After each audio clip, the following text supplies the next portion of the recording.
It's a tough one, guys, doing a video this morning. I genuinely couldn't bring myself to do a video after the game yesterday. Too much emotion and not enough rational thought process in my head to even do one. So it wouldn't have been any... I mean, don't get me wrong, it might have made shitloads of views. It might have made ratings and all of that, but it wouldn't. It just would have been out of just venting, chest, just reactionary. And listen, there are many videos, many streams, many even ours as well, that can, deemed like that. It wasn't something that I personally wanted to do. So with that, I decided to just leave it, go to bed, because I had an early start, as you guys know, in the morning, and just try and get to a level of rationale where I can sit here in front of you and do a video. Here I am, guys. So,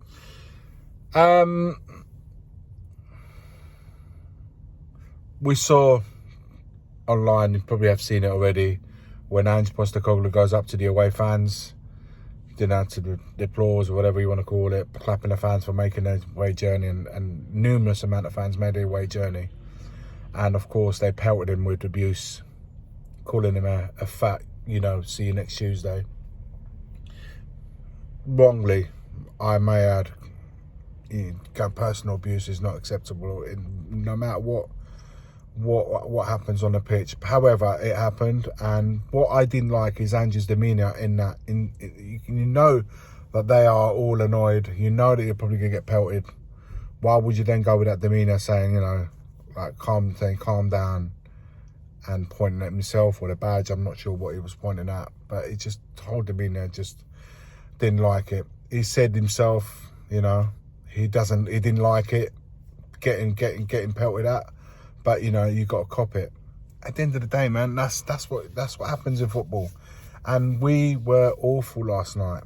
We were awful. I remember doing a stream, late night stream after the Man City game, and the question was asked, when a manager tweaked things about we played it a little bit different against Man City that night, which ultimately resulted us into winning the game. And we was asked, do you think this is the question was asked by all of us in the panel, do you think this is finally he's realised and he's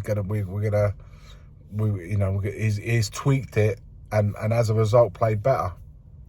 I said we will find out. If you guys watch back that stream, I said we will find out in the next sort of 2, 3, 4 games if what happened to Man City in terms of how we tweaked it, how the fullbacks were going on the outside, Maddison given a licence to play and do what he does best.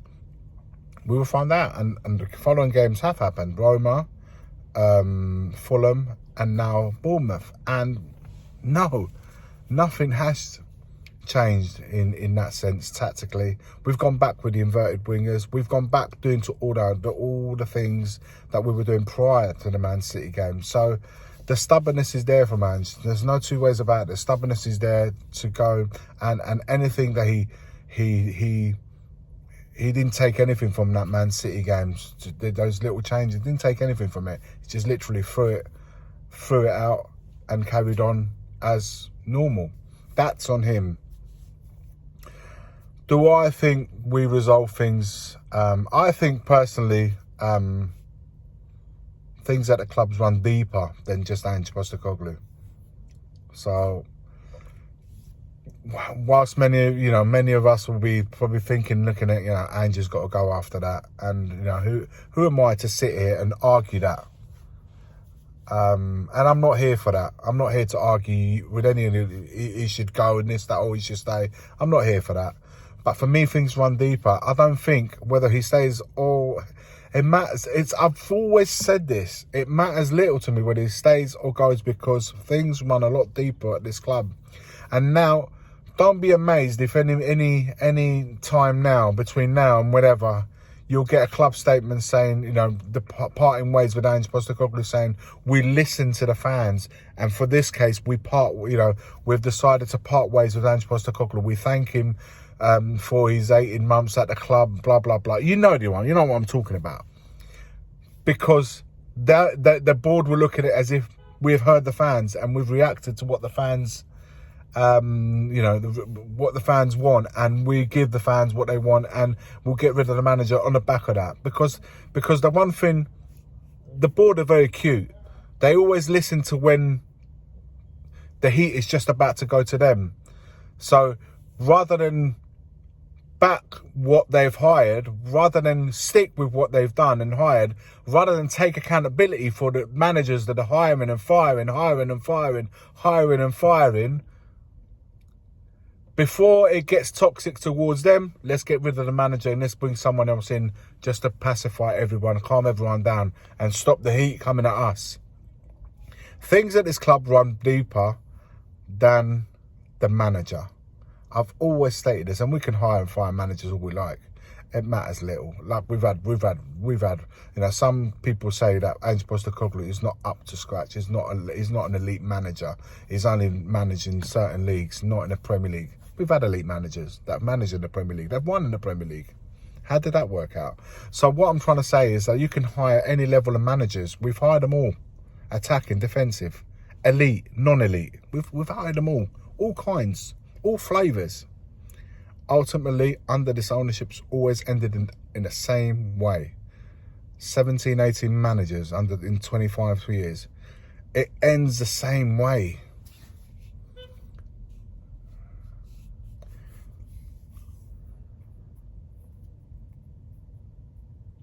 It's a tough one. It's a tough one because it's like, we've lost even Ben Davies yesterday. We've lost him now to hamstring, so we've got no centre-backs. I don't know if Romero, there's rumours about Romero not refusing to play. I don't know how true that is. I don't know if there's any consistency with that story, but rumours that he may not play. We'll find out, because at the end of the day, we'll end up either with Romero coming back on the weekend against Chelsea, or we'll end up with Archie Gray at centre-back. That's the reality of it. And look at some of the performances last night. It was poor for so many levels. The level of the goals, we conceded 3 from another corner. No Vicario here this time, guys, but I always said, whilst Vicario's not, you cannot be escaped from errors from corners. It's a team effort. That's what I'm been trying to say all this time when we was conceding goals from corners. It's a team. We don't set up in a way where we can counteract these corners. Vicario's not there yesterday. We've got a 6'7" keeper. We still conceded. So it's a team thing. We're not attentive enough defensively. We've always said this. We're all over the shop when it comes to defense. We're not attentive enough in our defensive side of the game. Defensive side of the game doesn't mean just the defense. It means generically as a team, we don't sense no danger at any time. We could have lost that game by 5-6 goals last night. Quite easily. They had numerous amount of chances to kill us off. Fulham had numerous amount of chances. Our keeper Foster ended up being a man of the match. So we are giving a hell of a lot of chances to teams to really, really kill us off. And yesterday, whilst it was still a 1-0 result, which due to their failures of finishing their chances, they could have competed us. And what did we do to react? Did we react at any point of that match yesterday? Did we react? Did we fight?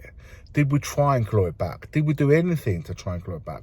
We wasn't at the levels defensively. We wasn't at a level in controlling the game. We wasn't even in a level of attacking display. Got a young kid at the back that got a man of the match. He's saying whatever his name was, that scored the goal. Him and his partner pocketed Solanke, who couldn't get a sniff. Then you look at the other two lads, Johnson, and you look at Werner, and Kulu was, when Kulu doesn't play or Maddison doesn't, the creativity in their game is out. We're stuck with attacking football.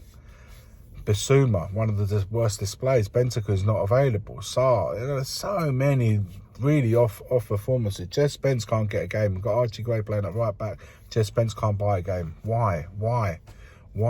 We've got a natural right back in our club. If we're not going to play Pogba for whatever reason, why is Jed Spence not getting a look? And there's so many ifs and so many buts.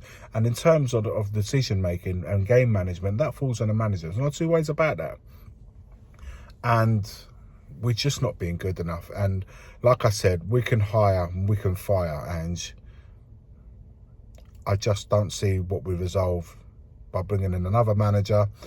We get a bounce, as we always do again, but the problems run deeper than Ange.